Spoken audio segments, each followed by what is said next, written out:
His confidence shall be rooted out of his tabernacle, and shall bring him to the King of terrors. It shall dwell in his tabernacle, because it is none of his.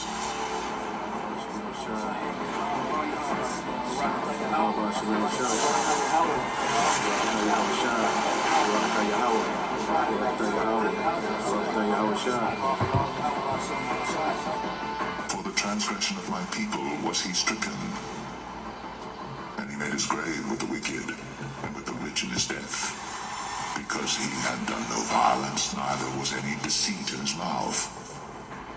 It had pleased the Lord to bruise him. He hath put him to grief. When thou shalt make his soul an offering for sin, he shall see his seed. He shall prolong his days, and the pleasure of the Lord shall prosper in his hand. Isaiah 63. Who is this that cometh from Edom, with dyed garments from Bozrah? This that is glorious in his apparel, traveling in the greatness of his strength. I that speak in righteousness, mighty to save. Wherefore art thou red in thine apparel, and thine garments like him that treadeth in the wine vat? I had trodden the winepress alone, and of the people there was none with me. For I will tread them in mine anger, and trample them in my fury, and their blood shall be sprinkled upon my garments, and I will stain all my raiment. For the day of vengeance is in mine heart, and the year of my redeemed is come. And I looked, and there was none to help, and I wondered that there was none to uphold. Therefore mine own arm brought salvation unto me, and my fury it upheld me. And I will tread down the people in mine anger, and make them drunk in my fury. And I will bring down their strength to the earth.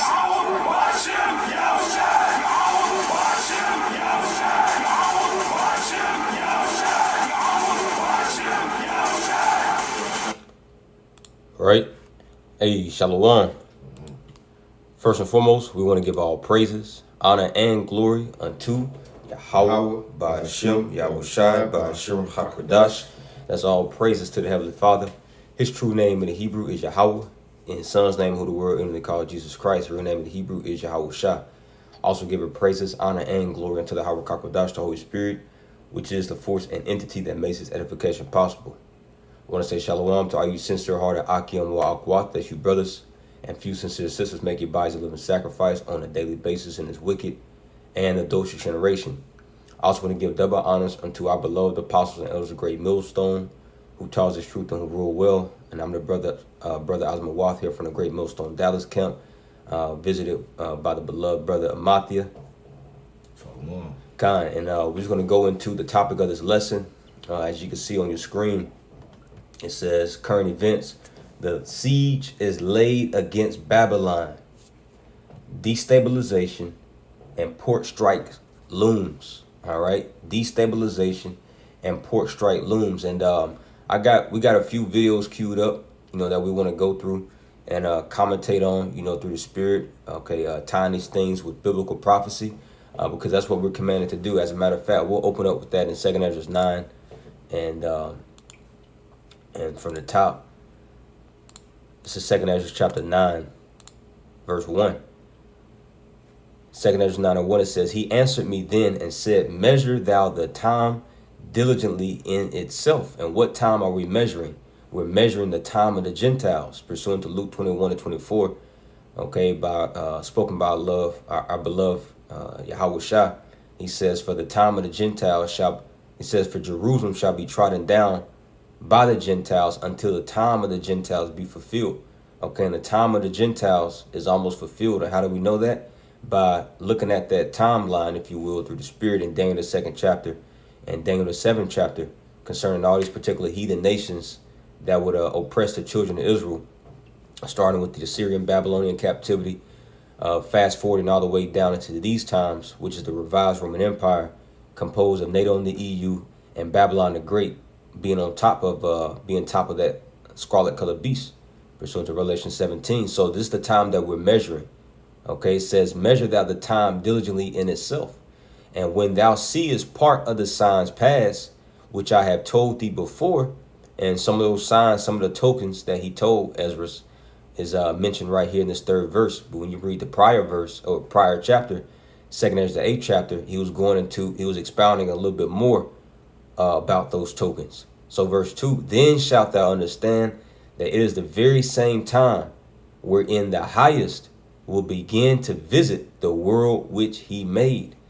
Therefore, when there shall be seen earthquakes and uproars of the people in the world, then shalt thou well understand that the Most High spake of those things from the days that were before thee, even from the beginning. For like as all that is made in the world had the beginning and an end, and the end is manifest. That's right, man. The end is made manifest because of these and by these particular signs and tokens, which, these they're also likened unto birth pains. Okay, when you see, wars, rumors of wars, just like our Lord Yahweh said in Matthew 24 chapter, speaking to the disciples concerning the end of the days, wars, rumors of wars, famines, pestilences, plagues. All right, looks like, give me 1 second. Looks like we got bad connection here. Esau's been messing with these live streams these past few days. Yeah. Okay, yeah, I think we're good. It's Baba Gashah. If it starts to buffer or anything, just let me know. We should be good though, because I'm on hotspot. I'm on Wi-Fi here at the house. But yeah, you got anything before we start playing these videos out? Sure. This is Ephesians 5 and verse 15. It says, see then that ye walk circumspectly, not as fools, but as wise, redeeming the time because the days are evil. All right. It says, wherefore be ye not unwise, but understanding what the will of the Lord is. All right. So when you measure the time, as you just read in 2nd Ezra 6, we measure the time diligently. 2nd Ezra 9. 6 and 9.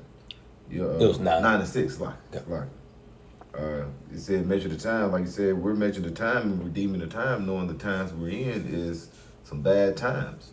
All right, where we're finna see things start breaking down of Babylon's rulership. Like you say, the manufacturing aspect of it, the trade aspect of it, the money system. These things are starting to fall apart, and we've seen these things before during the time of the Romans. All right, and throughout history. All right, it says, that's why it says, wherefore be not unwise, but understanding what the will of the Lord is. Like you said, we're seeing the signs in the heavens.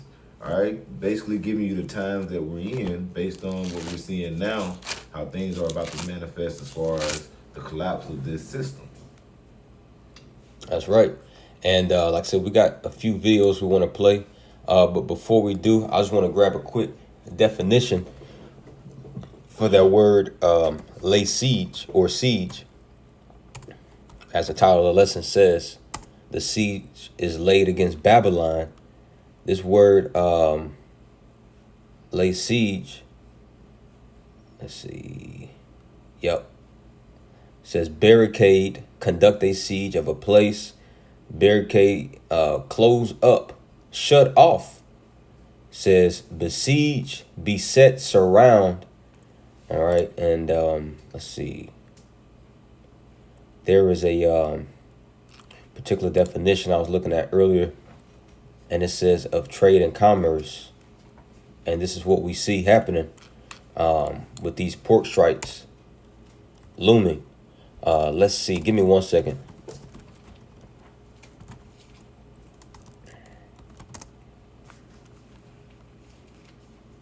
Let's see. Give me 1 second. I tell you what. Let me just read it off my phone, because I screenshotted the. Here we go. That's off the Merriam-Webster thesaurus. I just want to show the screen, so just bear with me.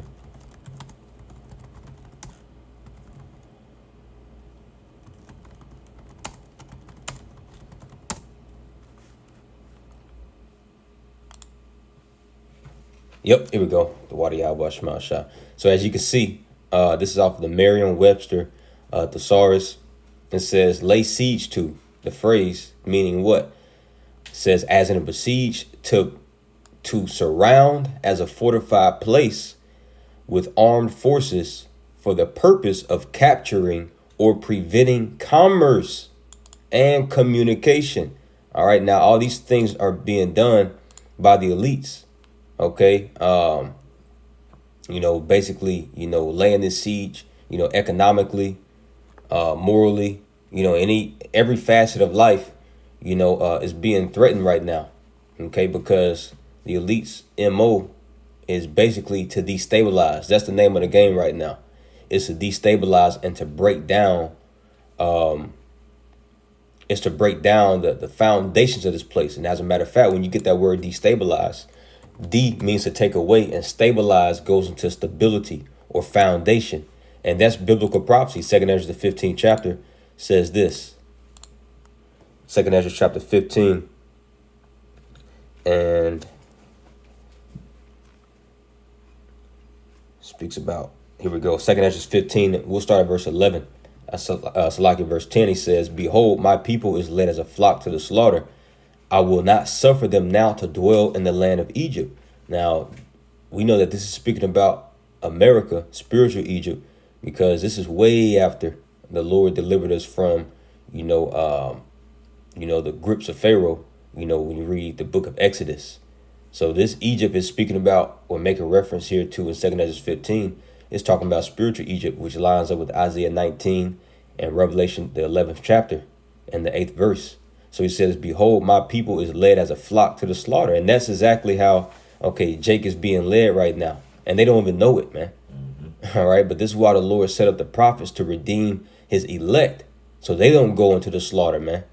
All right. It says, I will not suffer them now to dwell in the land of Egypt, but I will bring them with a mighty hand and that stretched out arm. And that's these judgments, man, that the Heavenly Father is going to bring by the way of his right hand, which is Yahweh Shah, and smite Egypt with plagues as before, and will destroy all the land thereof. This is how we know it's talking about America, because that's going to be the fate of Babylon the Great when you read Revelation 18 and Jeremiah 50 and 51. This whole landmass is going to be turned into a giant desert, man. Mm-hmm. Verse 12, Egypt shall mourn, and we're witnessing that, man. This place is mourning. The pride and the mirth and the tabrets and the singing and the daughters and music is brought low, man. People are in a mournful state. Why? Because the wicked is bearing rule. You see, he's making life a living hell more and more day by day. And as me and the we was speaking about before we start this camera, basically, man, in the form of this digital currency, and ultimately that R to the F to the I to the D device, all that is just basically a digital slavery.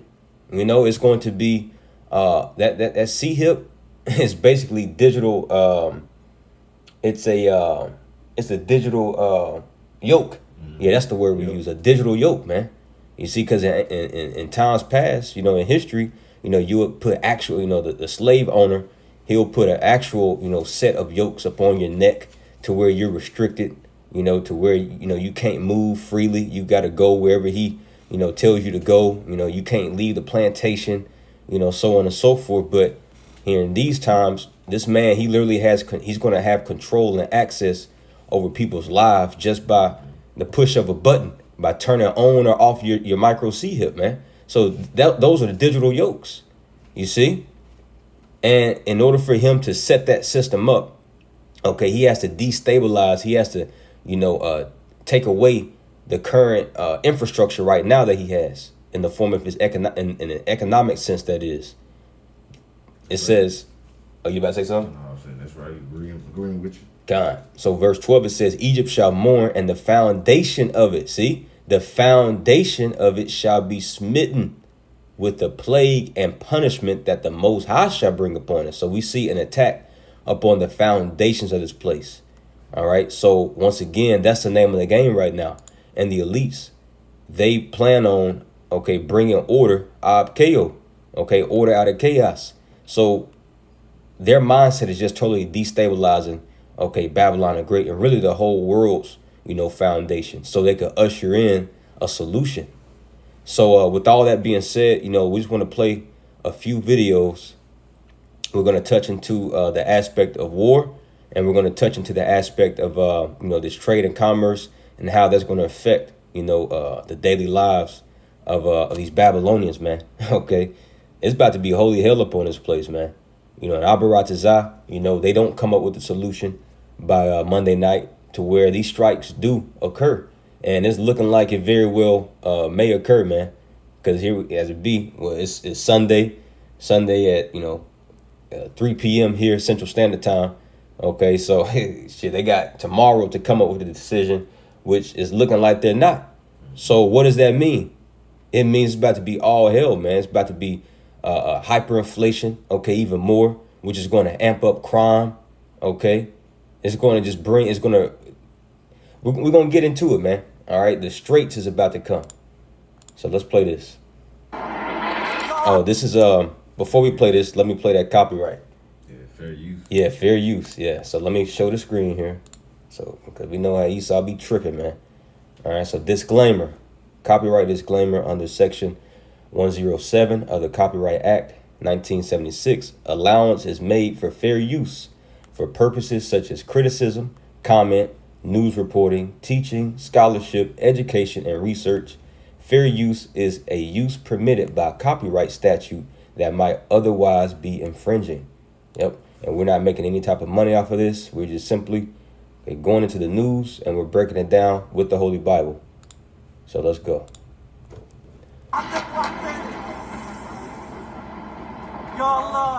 Now to some breaking news happening in Israel. It has carried out a massive strike. Israel says it was targeting the terrorist organization's leader, Hassan Nasrallah.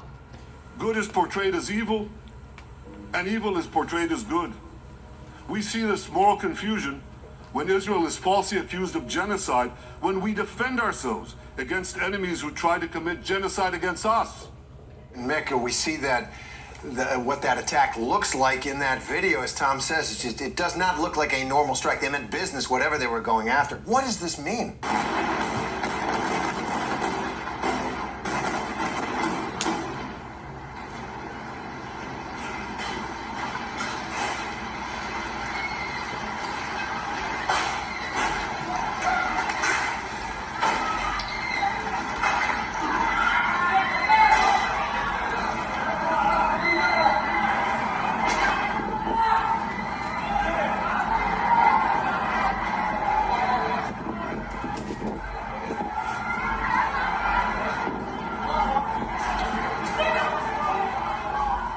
The missile strikes focusing on the central headquarters of Hezbollah in Beirut. Israel claims the headquarters for the Iran-backed militia were intentionally built onto residential buildings. There are fears the attack could intensify an already dire situation in the region. I haven't seen any strikes that caused the massive cloud of smoke or clouds of smoke that this one did. It was absolutely huge, and Israeli officials saying that bunker buster bombs were used on those residential blocks.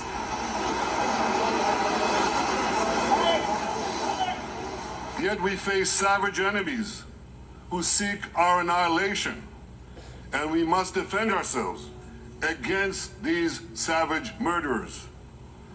Our enemies seek not only to destroy us.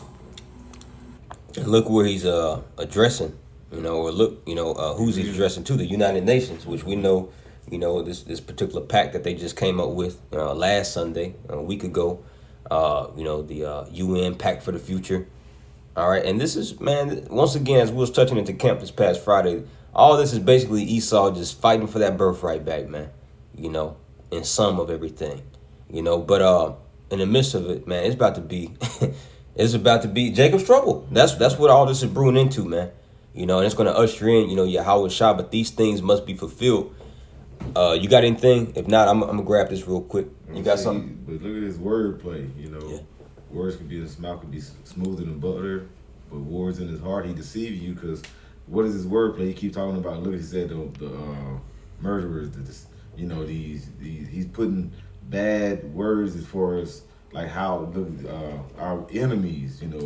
These killers, these different things he's putting out there. he's saying that for you to be like, yeah, they must be then. Because that's Esau's wordplay. You know, but yet they could be saying it, but ain't that the same thing they're doing? Right.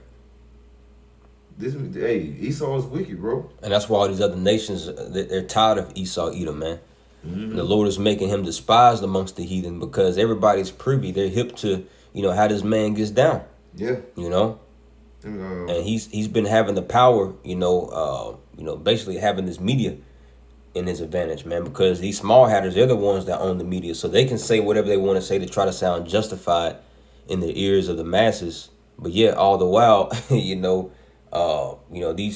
people, man, they're defending their own selves, but they're looked at as the criminals, like what you were saying. Mm-hmm. But that's just a part of Esau's, witchcraft and his sorceries that he plays by using the fourth branch of the military, which is the media.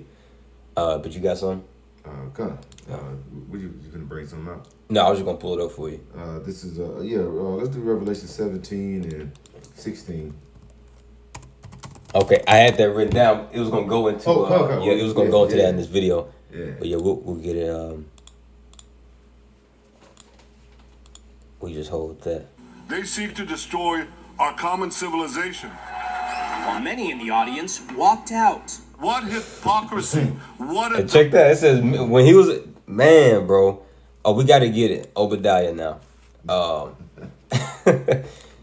So as he was addressing the UN, which the UN is comprised of 197 countries approximately, from all over the world, and there's a little bit over 200 countries, so it's like 98% of the countries here, bro. Most of them walked out when he was addressing them, man, and that's biblical prophecy. Obadiah 1:1.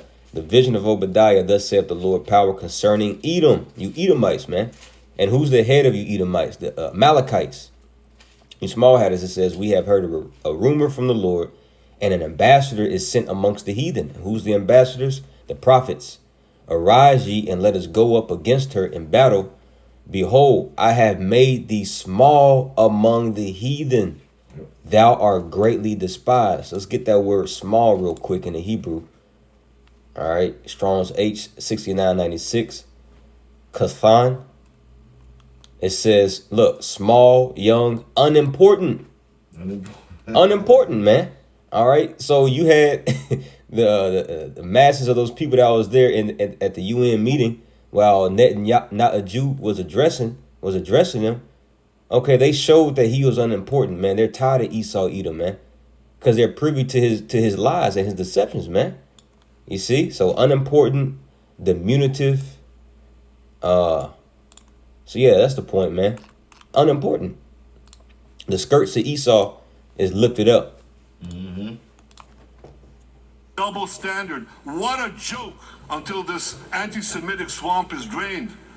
The UN will be viewed by fair-minded people everywhere as nothing more than a contemptuous farce. About an hour after Netanyahu left the podium, the IDF says it carried out a precise strike, targeting Hezbollah's central command and leadership in Beirut. So an hour after that addressal, if you will, that's when they commenced the strike. Mm-hmm. The strike that happened, like you said, they saw the people walking out. He thought they had their back, but what did it say? He said, "I'm gonna go ahead and do it."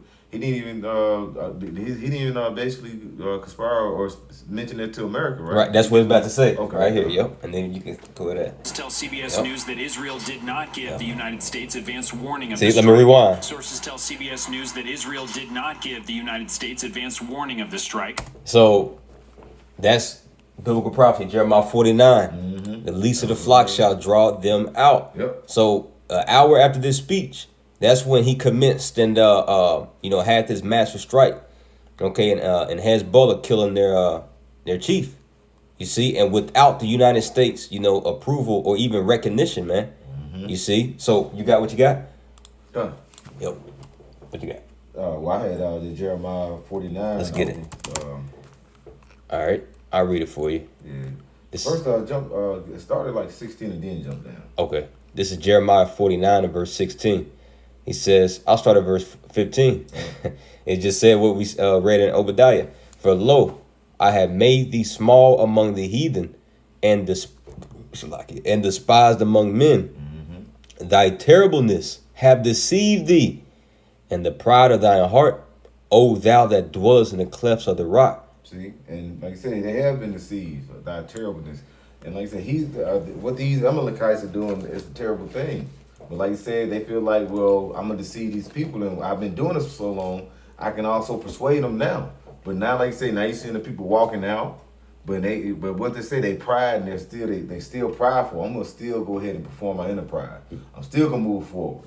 All right, that's what's gonna bring more of these countries to come in, because they say they are battling, basically at war against Hezbollah. But you got to think that is really Iran. Yeah. And what they're doing now, they're coming out and they're doing all these bombings and unaliving these leaders over over there with the Hezbollah and all that. That's gonna basically draw out Iran. Now, when Iran is really drawn out and they are in a full-blown attack towards or a battle with Israel, that's going to bring out these other heavy hitters as far as these, what they call them, superpowers, Russia, China, America, but that goes into prophecy because where it starts at. It starts with the head of the Edomites, all right, these Amalekites over there, all right, over there in the land, these old small headers.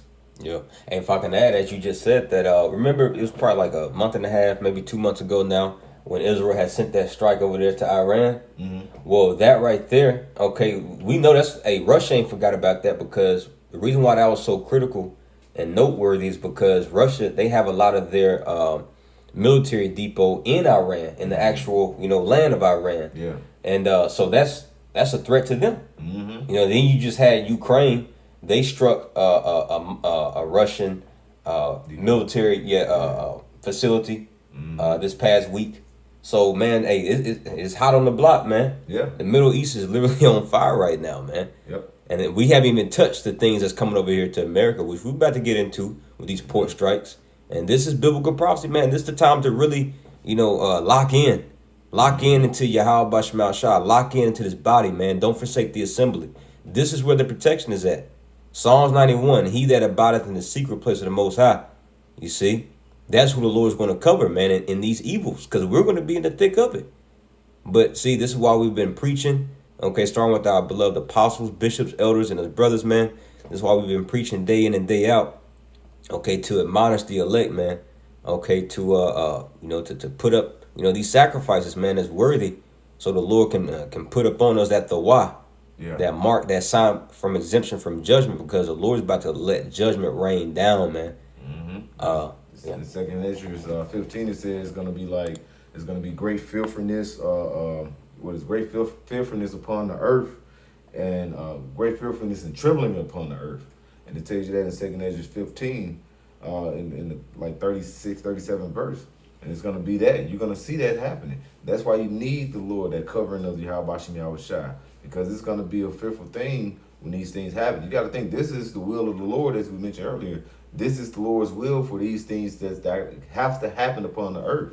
All right. This is going to help with the turning of the table, the turning of the tides.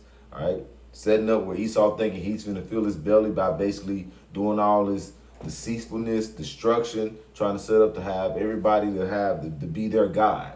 But yet the Lord is going to come and draw the line. So if you don't have the covering of the Lord, you're going to basically be on this left-hand side, and the Lord is coming to bring forth righteous indignation upon the ones that are not with him. That's right.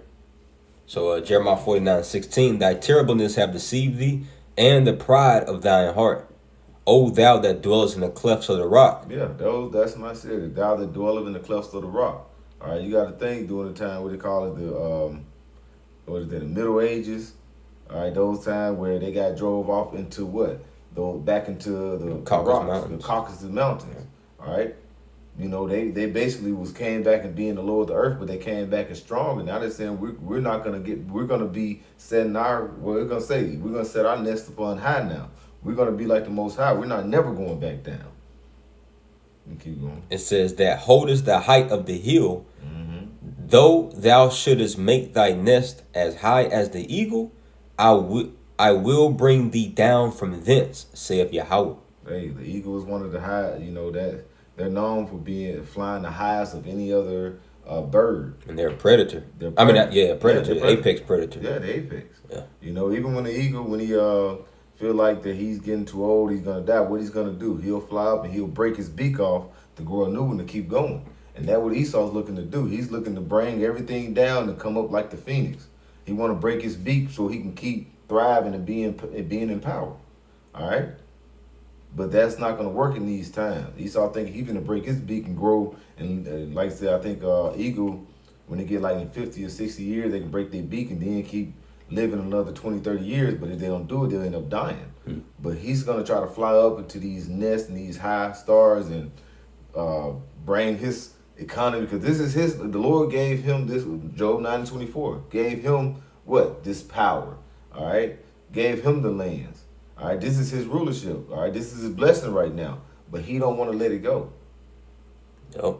It says, also Edom shall be a desolation. Every one that goeth by it shall be astonished and shall hiss at all the plagues thereof. Yeah, yeah. That's what I'm saying. That's why when you go to them thinking they're going to heal Babylon, all right, they're going to be astonished of it burning, because they'll say, that's why I said, is this the man? All right, is this the man that's been ruling for a number of years, even going back in the time of the Grecians, the Romans, all right? And this is Rome 2.0. Yep. You can see this is the continuation of his rulership. Now they're starting to see the collapse. And you can say, well, look at Russia. That's what these heathens do. Esau is going to be against Esau. All right, because who's ruling? They're ruling. But like I said, the Lord is going to turn the hooks back, and it says Ezekiel, the jaws back into Russia, what? To defeat this power of the earth, which is Babylon the Great, aka America. But yet he said, I'm against you too. God and Magog. Yeah, I'm against you too. Yeah. So the Lord, he's basically pitting them against one another, but he's going to come and judge all of them. Yeah. But he's going to utilize these other nations and Russia to come forth and bring down the hammer of the earth, which is Babylon the Great. God, I'm going to skip down here, verse 20. It says, verse 20, therefore hear the counsel of the Lord Yahweh, by Shemal Shah, that he have taken against Edom, and his purposes, that he have purposed against the inhabitants of Teman. Surely the least of the flock shall draw them out.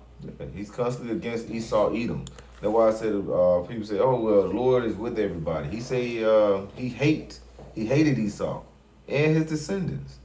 All right? And he said he's still against them. And he's going to utilize what? These Amalekites, the least of the flock, to bring out everybody into what? This all-out blast world war. Yep, starting with America. You know, America's going to be drawn out, you know, because it has to defend, you know, these small headers, man. Yep. And let me finish this verse out, and then we're going to go back to this video. It says, surely the least of the flock shall draw them out. Surely he shall make their habitations desolate with them. The land of Israel is going to be desolate, and the land of America, man. So let's go back to this video. I'm going to rewind to the part to where he says that they brought this strike without the approval of America. Precise strike. But an hour after Netanyahu... As nothing more than a contemptuous farce. About an hour after Netanyahu left the podium, the IDF says it carried out a precise strike, targeting Hezbollah's central command and leadership in Beirut. Sources tell CBS News that Israel did not give the United States advance warning of the strike. Yep, and what's that's going to do? Okay, as America is getting dragged off into this war, that's going to make the EU be like, hold up, you know, y'all doing too much over there, man. Right. You see? Y'all doing too much. And that's going to make, okay, this division between Babylon the Great and the EU even greater, man. And that's prophecy. Bro, the Lord got this. Bro, this is chess game, man. Yep. And he's about to checkmate the shit at you damn Edomites, man. And all the wicked of the earth, man. This is checkmate. So this is, what is that? Let's get this in Jeremiah 50. Snare. This is Jeremiah chapter 50. And here we go. Jeremiah 50. We'll start at verse 22. It says, man, let's start at verse 21. Jeremiah 50:21. Go up against the land of Merathaim, even against it, and against the inhabitants of Akkad. And these are just two nicknames, you know, for Babylon the Great. Merathaim means double rebellion. Akkad in the Hebrew means visitation. So this place, America, is going to get visited because of its double rebellion, man. This place is like the Tower of Babel 2.0 times 100, man. You see? And hey, this place is being visited. It's being visited by the angels of the Lord. This is why America is the most, it has the most chariot sightings out of any other nation in the world. And it's also about to be visited by these particular calamities that the Lord is about to bring upon it. So he says, go up against the land of Merathaim, even against it, and against the inhabitants of Pakad, waste and utterly destroy after them, saith Yahweh, and do according to all that I have commanded thee. Verse 22, a sound of battle is in the land and of great destruction. That's all we hear, man, is a sound of battle. All these nations, Joel, the 3rd chapter, gathering themselves together for the battle. Say what this is going to lead to is the land of the north. It speaks about early in the chapter, which is going into Russia to come and make this land desolate. Well, it says a company of nations from the north. The land of the north is particularly America, but like up in verse 3. Yeah, come on. Yeah, it says for out of the north, Jeremiah 50:3, for out of the north there cometh up a nation against her, which shall make her land desolate, and none shall dwell therein. They shall remove, and they shall depart, both man and beast. Yeah, and then we're seeing these things starting to take place to transpire, because that's going to be set up in due time. All right, but it starts with, like I said, at least drawing the flock out. Yep. All right, who's going to bring them out of their comfort place, or their zone, out of their thrones? And that's what's going to happen. These Amalekites, these small hats, all right, over in the land, they're going to get what? America, which is Babylon, is sitting on the throne. That's why the Lord is what is that? Jeremiah 49, come sit in the dust, O virgin daughter. Isaiah 47. Come sit in the dust, O virgin daughter of Babylon. There's no throne for you. All right, that is the why, and how they're going to be moved out of their spot, starting with those small hats. Yep. Jeremiah 50:24, it says, so like in verse 23, how is the hammer of the whole earth cut asunder and broken?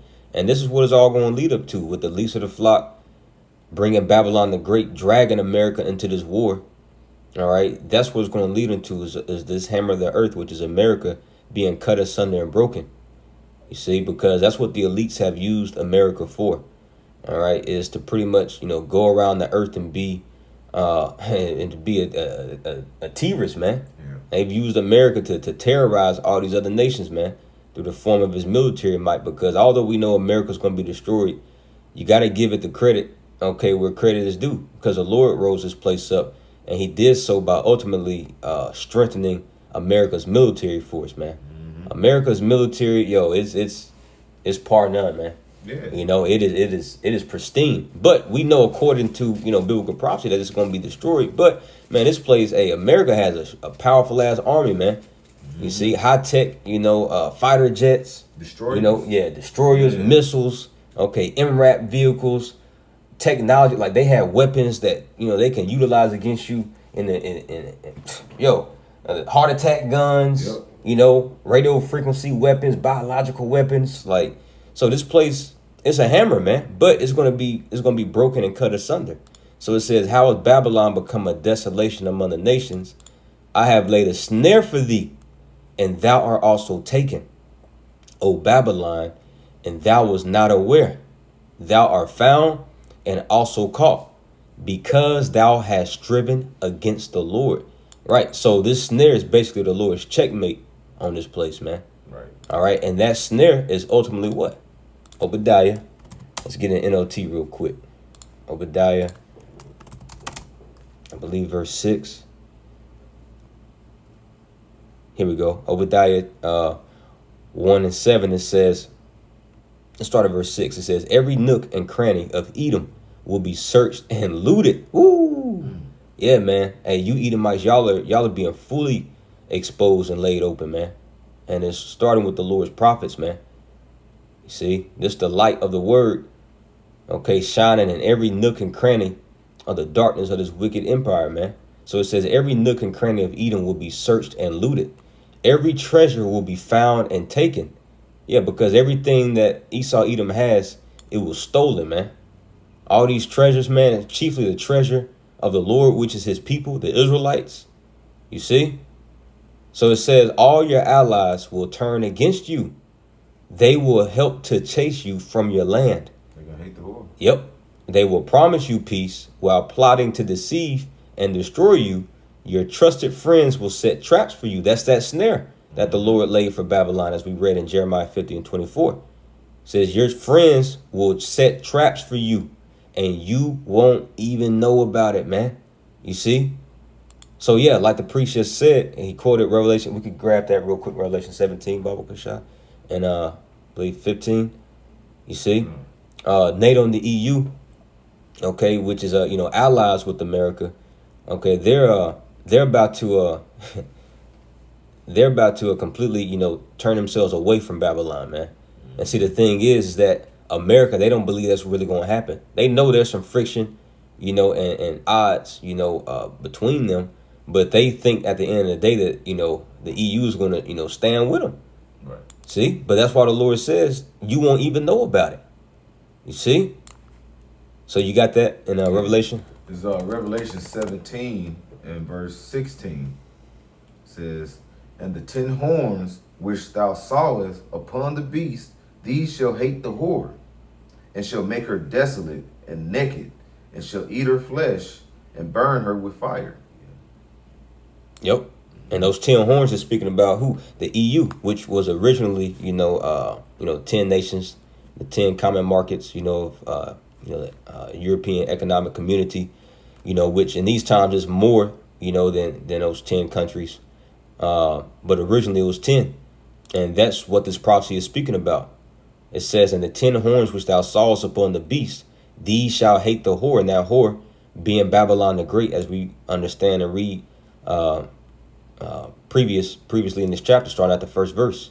It says, and shall make her desolate and naked, and shall eat her flesh and burn her with fire, which is just all code for saying what? They're going to shoot missiles up on this place, along with, the known enemies of Babylon, right, which is Gog and Magog, Iran, China, North Korea.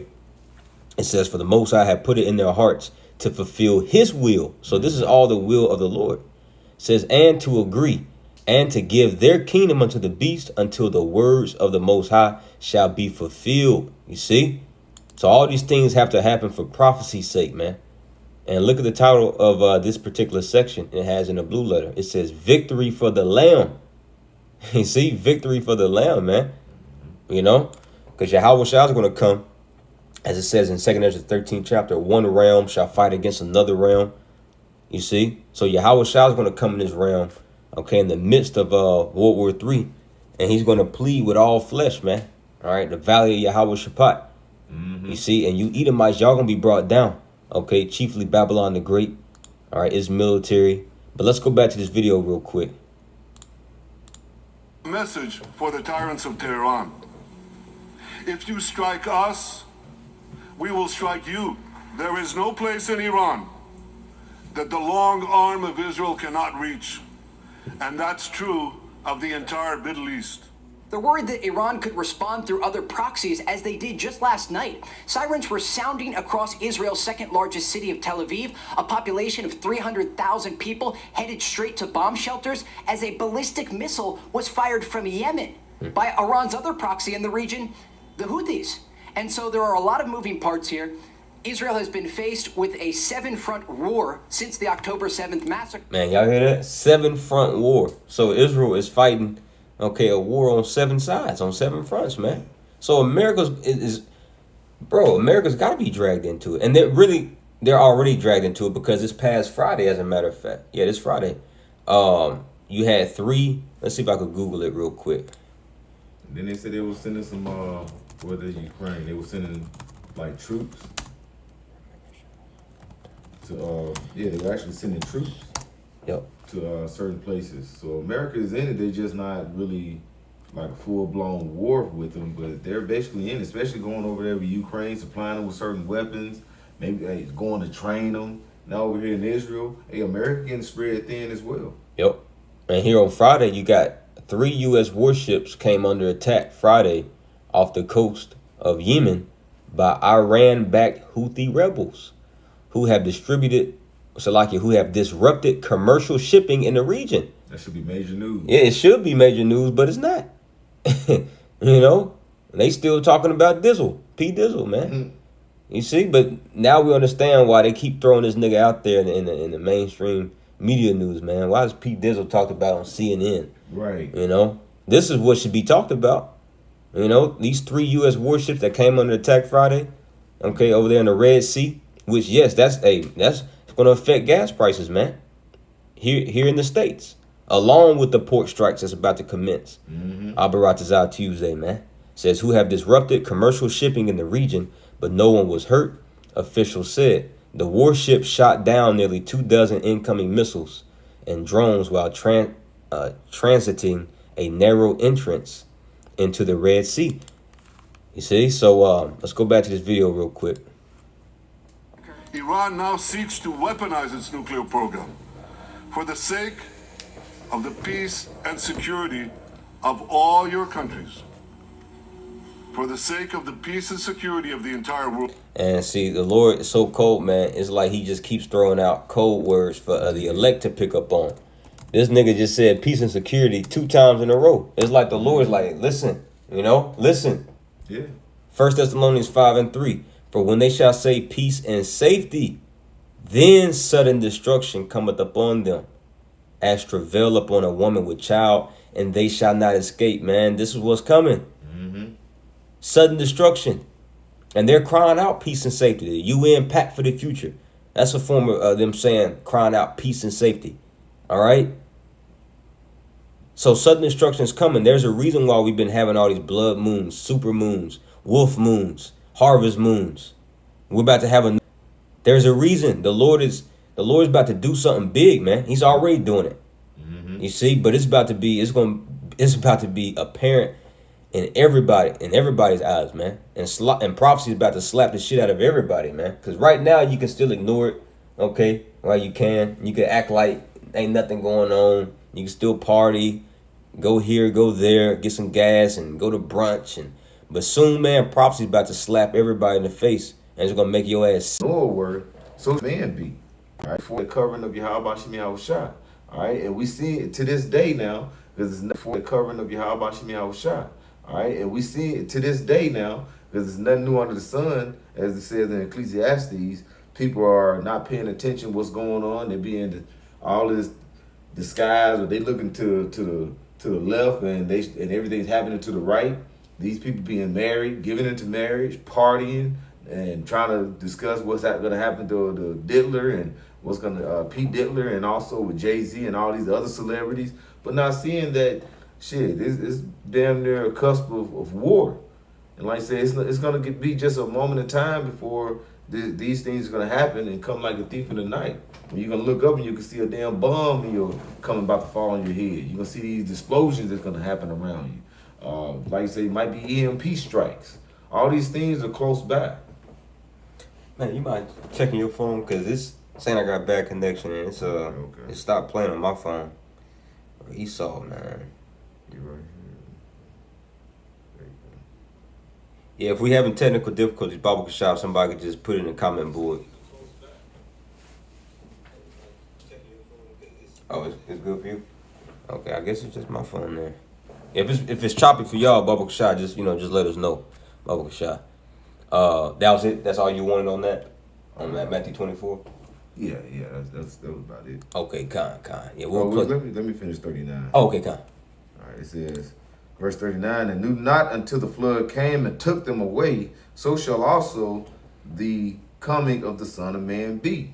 All right, so all these things, when it really comes down to it, when it's going to become all out war, you're going to see, even before that, because you're going to see all these, probably these deflations, all right, the collapse of the food chain, all these things are manifesting before your eyes. So you're going to see all these things that's going to happen before the Son of Man comes, but people are not preparing themselves, all right, mentally or physically, all right.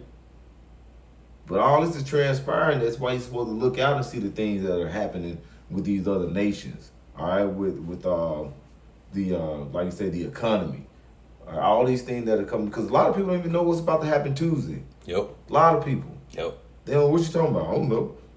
Because the only thing Jay worried about is celebrity news and TikTok and let me take a picture of myself. You know, all this, it ain't nothing but vanity. That's why King Solomon said vanity is nothing. Everything is vanity out here. But that's what's going to happen, because you're going to be blindfolded till the Lord come and strike you on your head.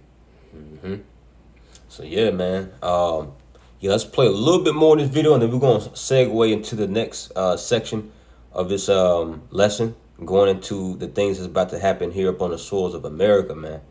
Which all this is built up. Everything that's happening in the Middle East is all going to spill over and have, you know, a ripple effect here in the States. We must not let that happen. It would usher in a historic reconciliation between the Arab world and Israel, between Islam and Judaism, between Mecca and Jerusalem. That's why one of the best ways to foil Iran's nefarious designs is to achieve the peace. Such a peace would be the foundation Sudden destruction. for an even broader. Every time I hear that word peace come out from the mouth of the wicked, I just hear sudden destruction. What was that? Isaiah 48:22. It says, "There is no peace, saith the Lord Yahweh, unto the wicked." So there's gonna be no peace here, man. All right, it ain't gonna be peace until Shiloh comes, man. That's right. All right, until Yahweh Shai. Okay, who is Solomon until he comes? Okay, and in order for that peace to come, there's gotta be war, man. All right, so with all that, now we're gonna go into the next segment of this lesson. Unless you had anything else, we're gonna go into the next segment of this lesson, touching into these possible port strikes that's gonna commence, Tuesday, man. Abaratazah, and hey, Baba Kashai, for you Akiman Akwath, man. Hey, put up these curses, man. Shalach Rayam, Wa Abadyam. Wa Haragyam, Wa Mashapatayam Lababal, send many evils and plagues upon Babylon the Great, to Babylon the Great, man. Keep those curses coming up, because all this is going to work in the elect's benefit, man. Hey, scripture says that the good cannot come unless the evil be unsown. So this evil has to be unsown, which is America, for the good to come, for the kingdom of heaven to come. So let's play this.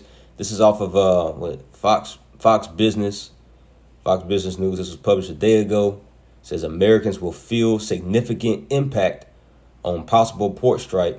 American Trucking Association CEO is speaking about it. So here we go.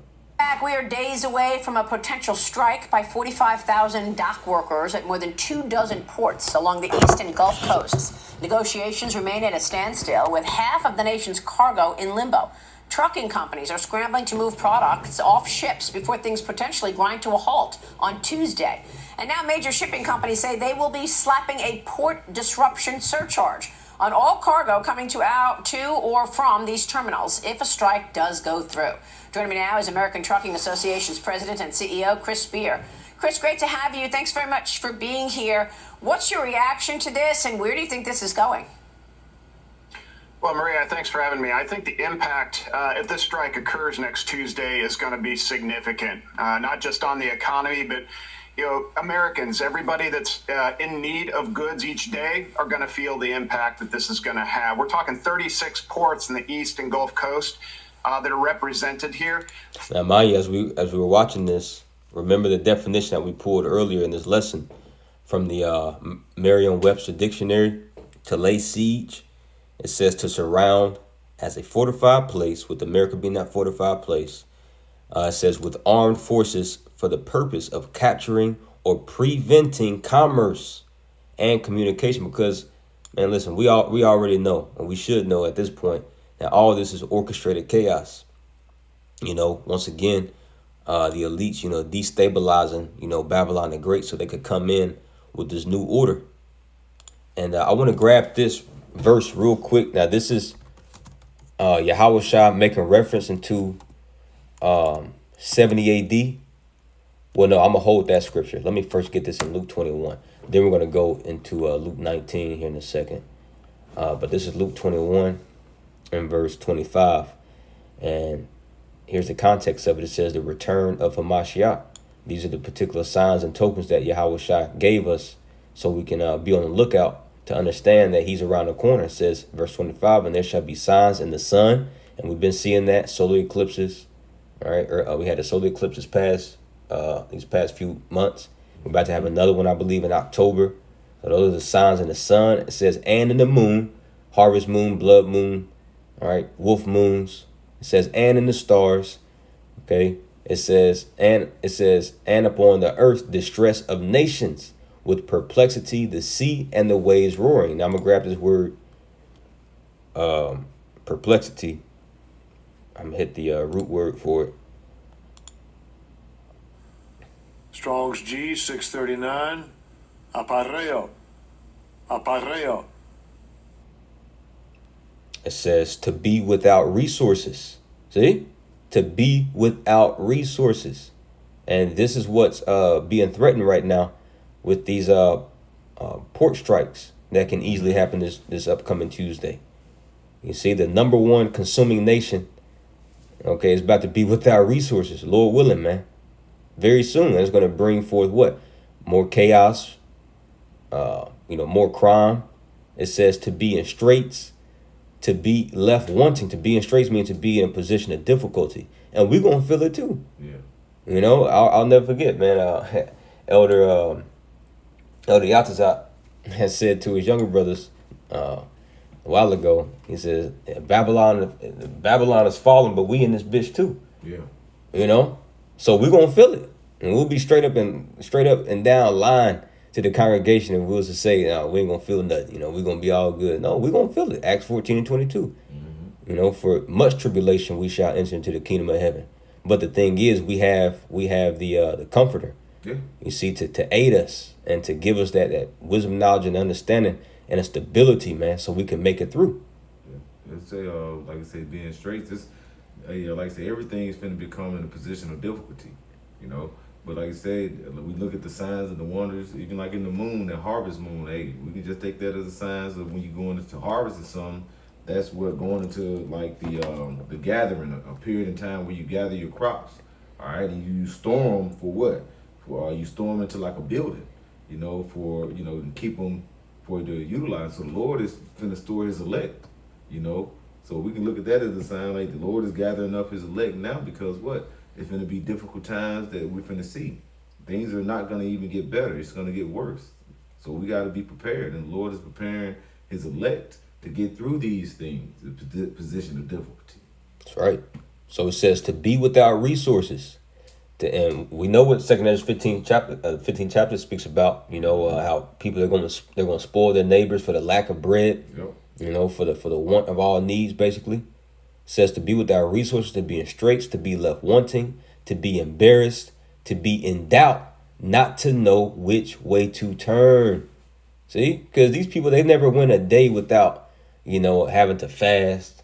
They never went a day without Wi-Fi, never went a day without their coffee or, without all these particular things that they've gotten so accustomed to. You see, gas prices, they're going to skyrocket. As a matter of fact, this video is about to mention it. And we've been noticing how, lately gas has been, relatively cheap. Over here by my house, by my bayath, gas has been like around $2.60 on average, which that's pretty good. In comparison to, how it was like 2 summers ago when it was like damn near $5. Yep. But it's about to go back up there and even higher. It says to be at loss with oneself, to be in doubt. So you're gonna lose yourselves, man. Y'all gonna go crazy. You're gonna go insane. It says not to know how to decide or what to do, to be perplexed. It says to be at a loss mentally. See? And these are the judgments coming up on the wicked. So let's play this video some more. 5 of the top 10 in the country are going to shut down on Tuesday.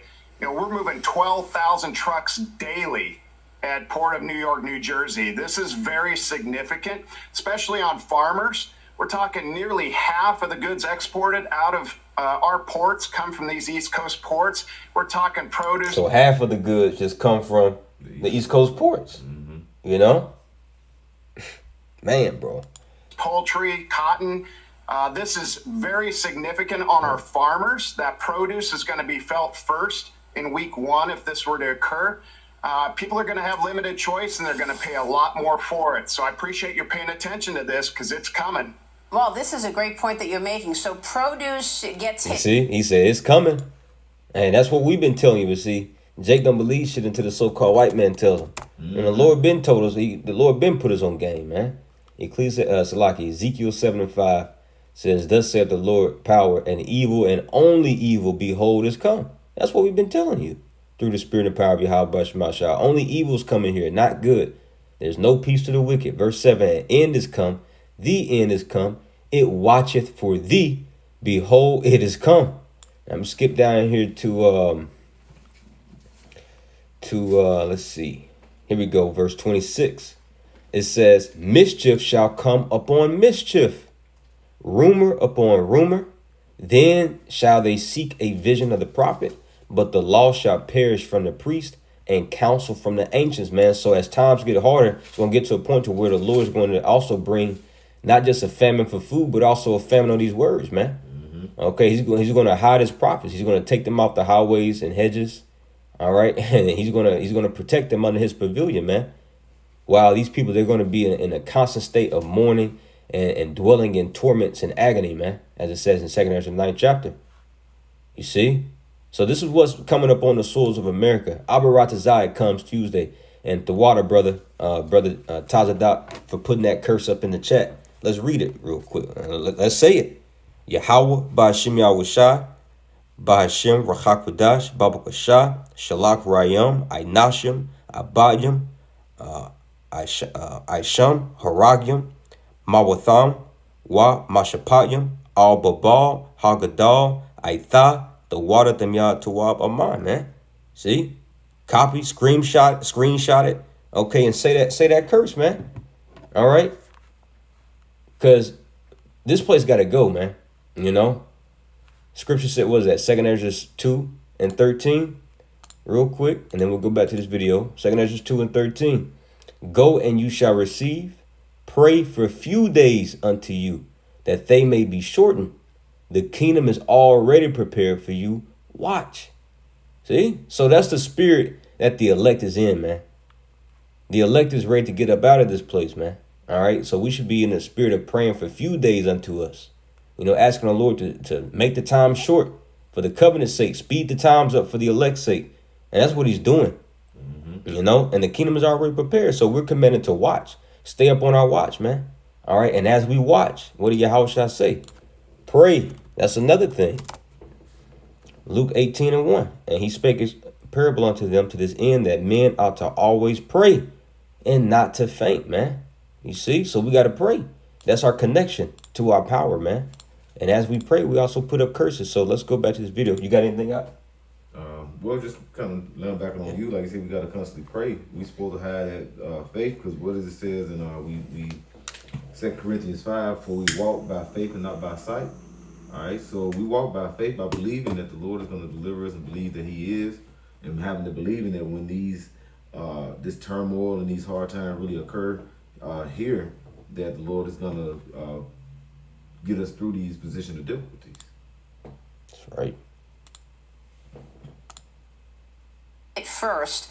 And I was thinking that the real impact would be inflationary, because obviously the supply-demand dynamics leads to higher prices for things. We're just trying to get inflation down, and perhaps we see another spike as a result of this. Absolutely, and trucks are the glue in all of this. Whether you move it on truck or rail, trucks are still going to move that last mile. And we're talking, large companies, but also the medium and small companies, independent contractors, owner-operators. They're going to get hung out to dry if these ports shut. So beyond the 85,000 ILA workers, we're talking thousands of other workers that support the supply chain. It's going to take a long time after a week to 2 weeks of shutdown for the economy to recover. So inflation is definitely an outcome from this. Yeah, so if the truckers... Right, and once again, we know, okay, that this is all orchestrated by the so-called higher ups, to destabilize this current economic structure so they could come back out with, that digital solution that they've already have in the books. You see? Oh, you about to say something? Well, I had a little article where it says it was like ABC News for fair use.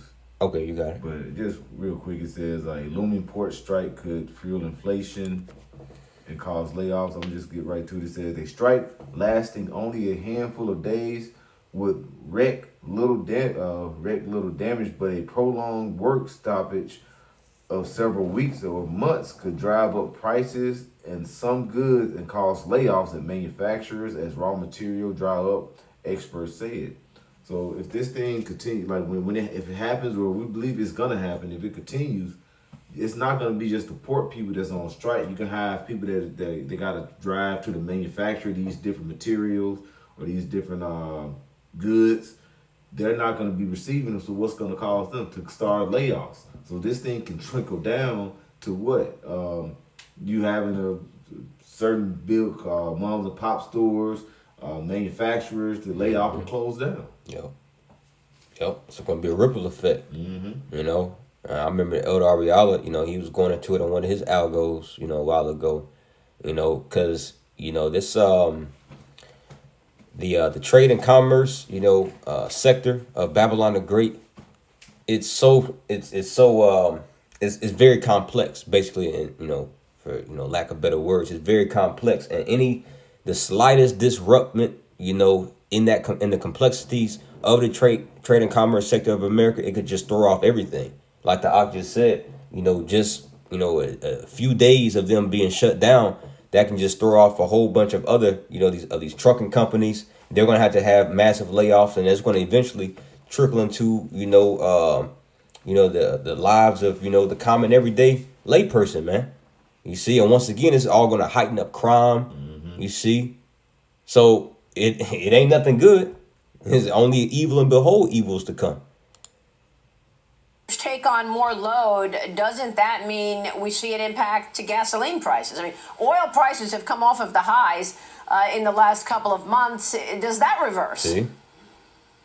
Absolutely. I think you're going to see repercussions that are going to last. So every week is about a month, 2-3 weeks, push out into a quarter to 2 quarters. You could see this spilling well into 2025. Look at this. It says it could cost $5 billion plus per day. $5 billion plus per day, man. Just for them being shut down a day. $5 billion, you know? And you telling me we not gonna feel any type of effect from that? Having real repercussions. The longer it plays out, the more impact you're going to have. So, and look at the timing, right before the elections. Yep. How about that? 36 ports, East Coast, Gulf Coast.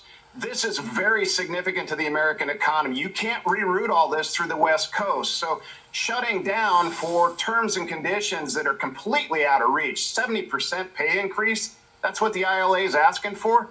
I think you and I would love a 70% pay increase, but that's not reality. So they need to come to the table. They need to. And that's how you know all this is a farce. Yeah. Because who in the hell in their right mind expects to have a 70%, and some sources were saying an 80%? Who would, you know, come up to their boss, you know, one morning and say, you know what, you know, we're gonna organize a strike until we get 80% increase of pay. Like, you just already know that sounds erroneous. That's a fucking dream, man. Yeah. So that's how you know this is a farce.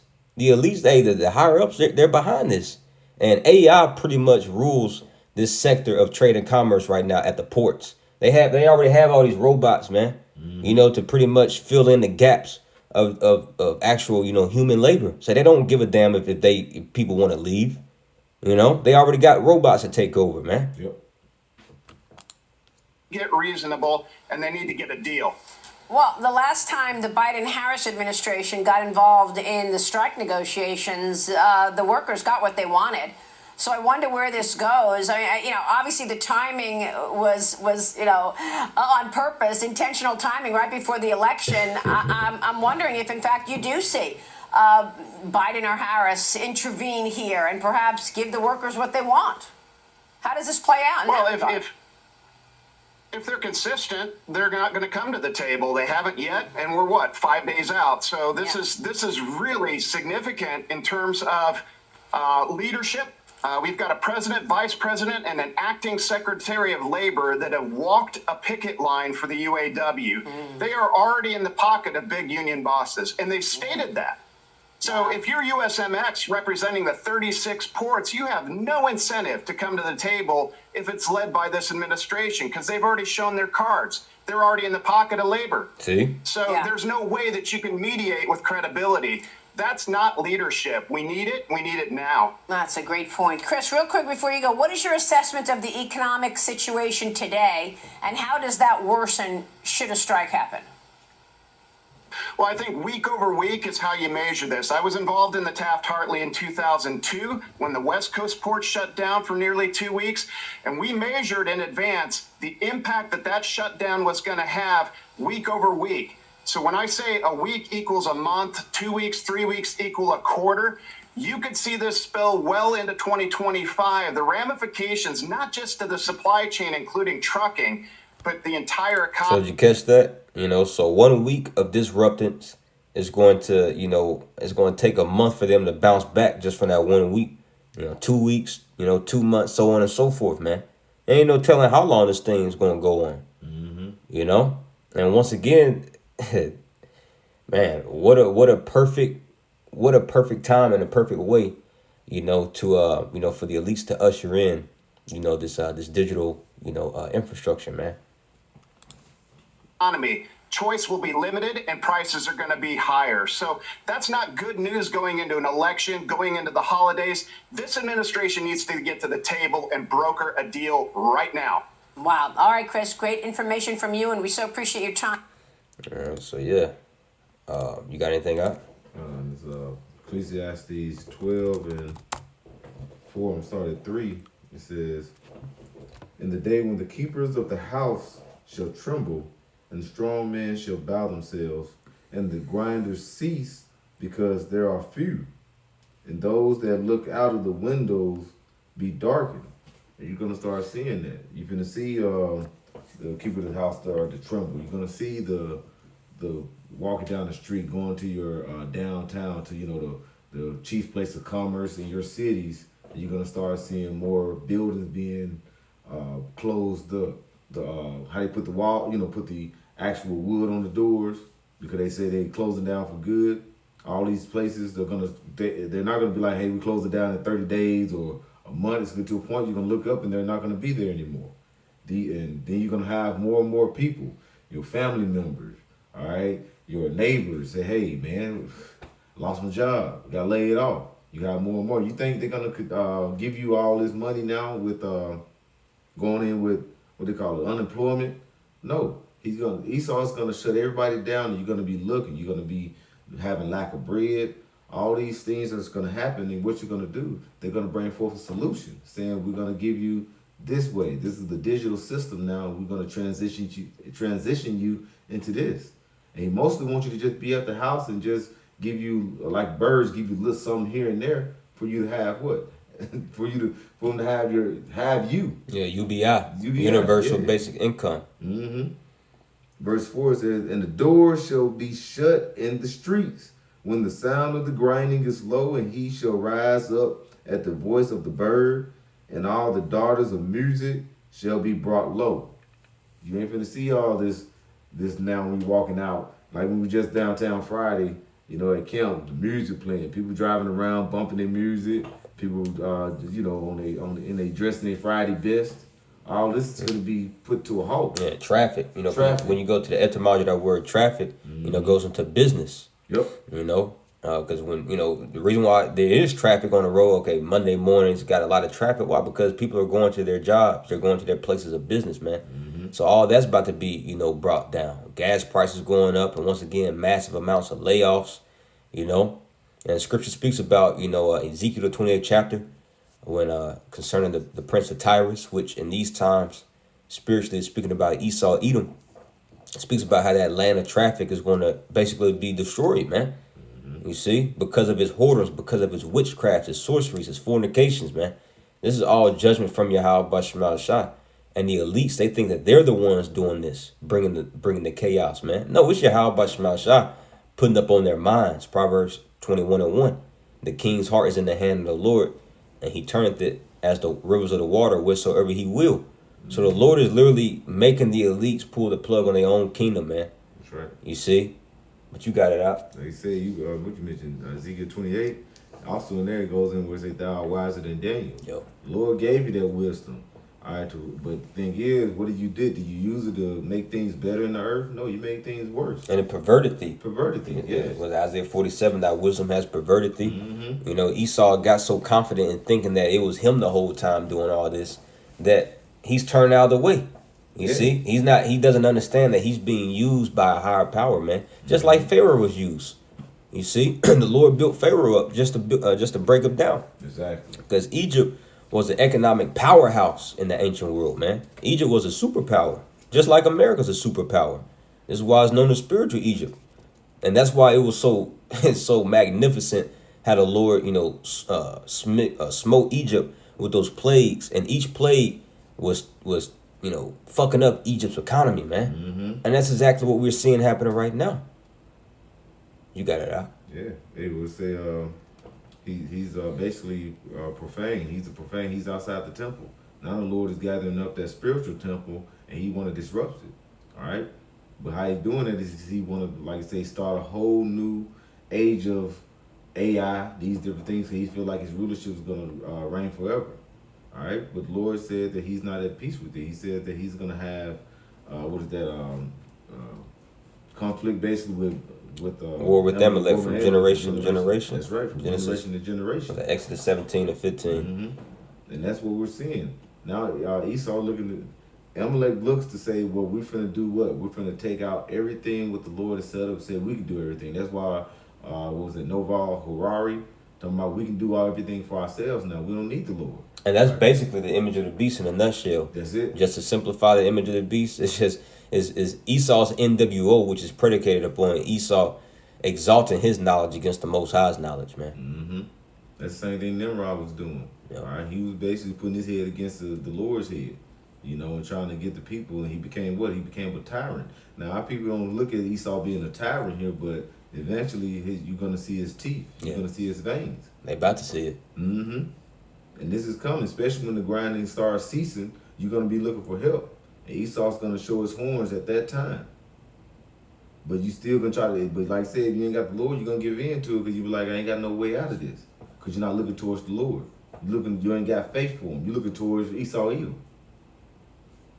Yep. That's all you want on that one? Mm-hmm. I'm going to grab this, what was that, 2nd Ezra 6, real quick. 2nd Ezra chapter 6 and verse 22. It says, and suddenly shall the sown places appear unsown. And what are those sown places? Farms, you know, ranches. You see? And they're about to appear unsown. Well, they've already been appearing unsown. Okay, these mysterious, you know, fires that's been breaking out. Still to this day, you know, no explanation on how or why they broke out. You see? Just destroying, you know, thousands of acres of farmland. Oh, that's another one. I'm gonna play that next because I got my boy Dabu queued up to speak next, man. But China bought up some more farmland too. You see, and what's that all about? But 2nd Ezra 6 and 22, and suddenly shall the sown places appear unsown. The full storehouses shall suddenly be found empty. See, so your Walmarts, your Tom Thumbs, your Kroger's, your Albertsons, you see, your Whole Foods, Central Market, so on and so forth. These full storehouses, they're going to suddenly be found empty. And these port strikes, they're going to be, okay, the contributing factor to that. You see? And once again, we are going to feel it too. Mm-hmm. And that's why the Lord speaks about us possessing our souls in our patience, man.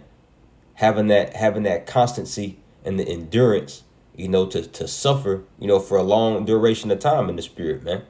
And in due time, the Lord is going to he's going to give us aid, he's going to give us comfort and give us provision. But we got to keep the faith. I'm gonna get one more. What's that? 2nd Ezra's. Where's the apocrypha at? Oh, I'm not really in it. 2nd Ezra chapter 15 and verse 19. And it reads, a man shall have, let's start at verse 17. It says, a man shall desire to go into the city and shall not be able. It's going to be, you know, lock dizzies. All right, it's going to be martial law checkpoints. You see, and also next year, I believe it was either March or April. I did a video about it about 2 weekends ago. you got this thing called the real ID that's going to be mandatory for every, Babylonian to have. If not, you're not going to be able to board any flights, trains. See? That sound like the Kuwait, what is that, that's fingerprinting? That what it sound like. You said Kuwait fingerprinting? Yeah. Biometric. Biometric fingerprint. Yeah. And that is going to be adopted. That, like I said, they might say exactly it's the same thing, but it's going to be the same thing. Yeah. We're seeing that with that pact that's going on in the UN. All this is going to be converted and translated into what? Receiving that digital ID. And that digital ID is eventually going to they're going to end up transitioning the digital ID into you. All right? And that's going to become with a small little piece that look like a grain that they're going to start injecting in people. All right? That's the end all be all. He wanted, like, when he was talking to Rockefeller, Aaron Russo, he said, what's the end all be all for all this? And what did he say? He said to get, I think it was Nick Rockefeller. He said to get everybody sea-healed. That's what we want to do. We're going to do all this scaremongering and all this because what? We want to get them sea-healed. So all these things that's happening, this is basically like the priest Tasma said at camp, it's like an implosion.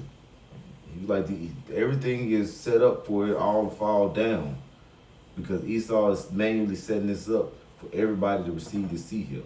Mm-hmm.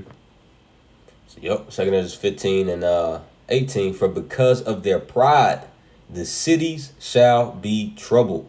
And Lord willing, that's going to come this week, man, and the weeks following. Mm-hmm. Because of all this pride, man, the pride of these women. Oh boy, man, what these women going to do? Because they're the number one consumers, consumers, especially the so-called black woman. She getting her bundles from China, her nails from India, her hair, So everybody's about to, feel it, man. Mm-hmm. But especially you women. Y'all can't go a day without, all these particular dainties and comforts. So it says, for because of their pride, the city shall be troubled, the houses shall be destroyed, and men shall be afraid. So men are going to be afraid. Yeah. And once again, where is that going to leave these children and these women at? Verse 19, a man shall have no pity upon his neighbor, but shall destroy their houses with the sword. And what's the modern day sword? The gun. Mm-hmm. It says, and spoil their goods because of the lack of bread and for great tribulation. What's going to bring the lack of bread? Port strikes. All right. Farmers, lands being destroyed. Let me go ahead and play that video real quick. What's up, guys? Dabu 7. Want to bring some attention to what's going on with these pieces of land the Chinese are purchasing that butt right up next to our military installations. And it's pretty bad. Across the board, across the country, you can see what they're doing. And I find it hard to believe that our military hasn't noticed this. And they've noticed it. The thing is that this is all the elites' war, man. You see, all these nations, China, Russia, America, North Korea, all these nations, they're all working for the same, group of men, the top 1%, man. Right. You see, so this is why China is allowed to come over here and purchase, farmlands, man. It almost feels like it's a big setup. Cause we can see it. Come on, they can see it, like shit. So this is how it's bigger than what it seems. It all points into these invisible men that you will never see a day in your life, man. The elites. This is their war. This map. And this map showing the Chinese owned farmland across America. Even in Hawaii, they have some. As you can see here at the bottom. And that makes sense because remember what happened about 2 years ago? You had that fire in Hawaii. Yeah. What was that in Maui? Mm-hmm. The Maui blast when Esau was doing niggas up. You see, remember they also had that Mountain Dew. They had that Mountain Dew can. Yep. Dew, which we know it stands for direct energy. You know what? On a Mountain Dew can, and it had Maui blast of flavor of cherry or something like that. It's a devil, man. Now, even the southern tip of Texas, the very southernmost tip, they have land. The Chinese do. The southernmost tip of Florida, they have land. And these are those you can fanners. see here, out in the middle of nowhere, Grand Forks Air Force Base. Right next to it, they own land. Okay? Hill Air Force Base, Dugway Proving Ground. These huge patches of land owned by the Chinese out here. Fort Irwin, Camp Pendleton, Yuma Proving Ground surrounded. You've got multiple places down here in Texas. You can see up here, I mean, what are the odds they're butted right up next to these bases, like Fort Leonard? Well, those are the fanners that the scriptures speak about. Jeremiah 51, verses 1 and 2. And also the Lord says, I will fill thee with men as caterpillars. Then that's not including all the so-called migrants that's been coming over here. And they're not just Venezuelans. They're not just, the tribes from the northern kingdom. They're men from, military age fighting men from every nation. Yeah, Chinese, Africans, Hamites, Elamites. Elamites, all of them. Yep. Leonard Wood here, Whiteman Air Force Base. White man. White man. Bro, man, he saw this motherfucker, man. The white man Air Force Base. Yeah. You see? White man Air Force Base, yeah. Liberty. He's right. Surrounded. Yeah.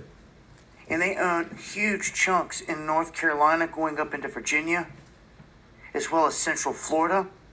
So right here along the coastline, heavily in North Carolina. And we can see down here as well in California, up into Nevada, which is kind of crazy because that's largely owned and controlled, a lot of these areas here, by the government. A lot of these swaths of land going from Utah into Nevada, in the border area right here. And then Arizona, you can see, they've just got huge chunks of land right next to our major installations. What are they waiting for? They're waiting to start blowing up aircraft as it's leaving the airstrip. There you have it. As it's taking off with troops. As it's loaded with troops and they sleep at night. We cannot be the only ones that see this, but yet politicians and everyone else wants to turn a cheek to all this. We need some attention on this big time. You want to know where potential people that are coming to take us out are sitting? Well, here's where all the land is that the CCP owns, and I would say that all these Chinese that are disappearing into this country are being housed on these properties. Anyone that has any footage of these locations, these properties, anything going on with them, please let me know. Dabu7 at Yahoo. So yeah, man. Yeah. So you got anything to take us out? This is Psalms 9 and start at verse 7. It says, but the Lord shall endure forever. He has prepared his throne for judgment. And he shall judge the world in righteousness, and he shall minister judgment of the people in uprightness. The Lord also will be a refuge for the oppressed, a refuge in times of trouble. And they that know thy name will put their trust in thee, for thy Lord has not forsaken them that seek thee. And we're seeing, like I say, the Lord is, we got to endure because the Lord is setting up for judgment. All right, he's setting up in the valley of Jehoshaphat for these other nations. And he says he's going to plead for his people, which going into that pleading mean what? To judge. All right. And he's going to, like I said, he's going to cover and guide the men who have, and the women, like you say, the Akim and the Akwak, who's going to be basically that know the name and trust in the Lord. And that goes with faith. That's why it goes to say we walk by faith, all right? We don't walk by sight, but we see what's happening, but we put that towards the faith, and we follow what the Lord is guiding us to go through, all right? Through these trying times. These days are evil, and we see that being the evil is just finna spread throughout the world. But the Lord, like I said, put trust in him. Like I said, but he's finna prepare his throne for what? Judgment. That's right. And I'm just going to read this real quick. The beloved brother GMS Tazadot put it up, 2 16 and 40. I'm going to get it in a GNT, and I'm going to start at verse 35. And I'm just going to read it straight through, and I'm going to stop like around verse 46. And it breaks itself down. Like I said, I'm just going to read it because it's the mindset we should be in. And this scripture's been coming out a lot lately. You know, the beloved Elder Ariala brought it out last night at the class. And it's going to continue to be brought out because this is the mindset that the hopeful elect we have to be in. If we're not in this mindset, we're going to be destroyed. You know, you'll be destroyed if you're not in this mindset. So this is something definitely noteworthy to meditate upon every day. 2 Ezra 16 and 35 GNT, and the title that the scripture has right here says, "The Most High's people must prepare for the end." So verse 35 GNT. "Now listen to my message, you people who serve the Lord. It is the Lord's message, so receive it and believe what he says. The disasters are approaching rapidly, and they will not be delayed. A woman in the 9th month of pregnancy may suffer labor pains for several hours. But when the time comes for the baby to be born, there is no longer any delay. In the same way, the disasters that are coming on the earth will not be delayed, and the world will groan when it is caught in its labor pains. Listen to my message, my people, and get ready for the battle. When the disasters come, you must live as people whose home is not in this world. Merchants must not expect to make a profit from what they sell. They must be ready to run for their lives. Their customers must expect to lose whatever they buy. Whoever builds a house should not plan to live in it. Farmers should not expect to harvest their crops or pick their grapes. Those who marry must not expect to have children, and those who don't marry must live as if they had been widowed. Anything that is done will be useless. Foreigners will harvest the crops." How ironic. We just watched that video, man, of so-called Chinese buying up this farmland right next to all the bases. "Foreigners will harvest the crops, seize the wealth, tear down the houses, and carry off the children as slaves. Anyone who has children will be bringing them up to be slaves or to die of starvation. Anyone who makes money will do so only to see it violently taken away. The more possessions people gather, the more they spend on their cities and houses, the more attention they give to their personal appearance, the more angry the Lord Yahweh Ba'ashem Yahushua will become with them because of their sin." So there we have it, man. That's the mindset we should be in. All right, that is the mindset we should be in, man. That's right. You know, we're gonna leave it at that. You know, we want to leave it at a Selah moment. You know, meditate upon that as we see these evils and pestilences and plagues, you know, brewing up upon this place. Man, we gotta have our minds detached. I know that beloved Elder Bon Sapad out here in GMS Dallas, man, that's all he mentions, man. Man, you gotta detach from this place. You gotta detach from this place. You know, that's true. You know, so because we got the world to come. That's for us, man. That's when we can relax, have children, have wives, have land.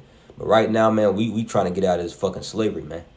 All right, so with that, the water for the precepts, my beloved Akim that posted it. And shalom to all you Akim and Akwaf that tuned in. Abaratazah, this was edifying, comforting, and warning, unto the elect out there. Till next time, I want to give all praises, honor, and glory unto Yahweh, Ba'ashem, Yahushai, Ba'ashem, Hakwadash. I want to give double honors to our beloved Apostle Elder Grade Millstone, Mawafla Babal. Shalom. Shalom.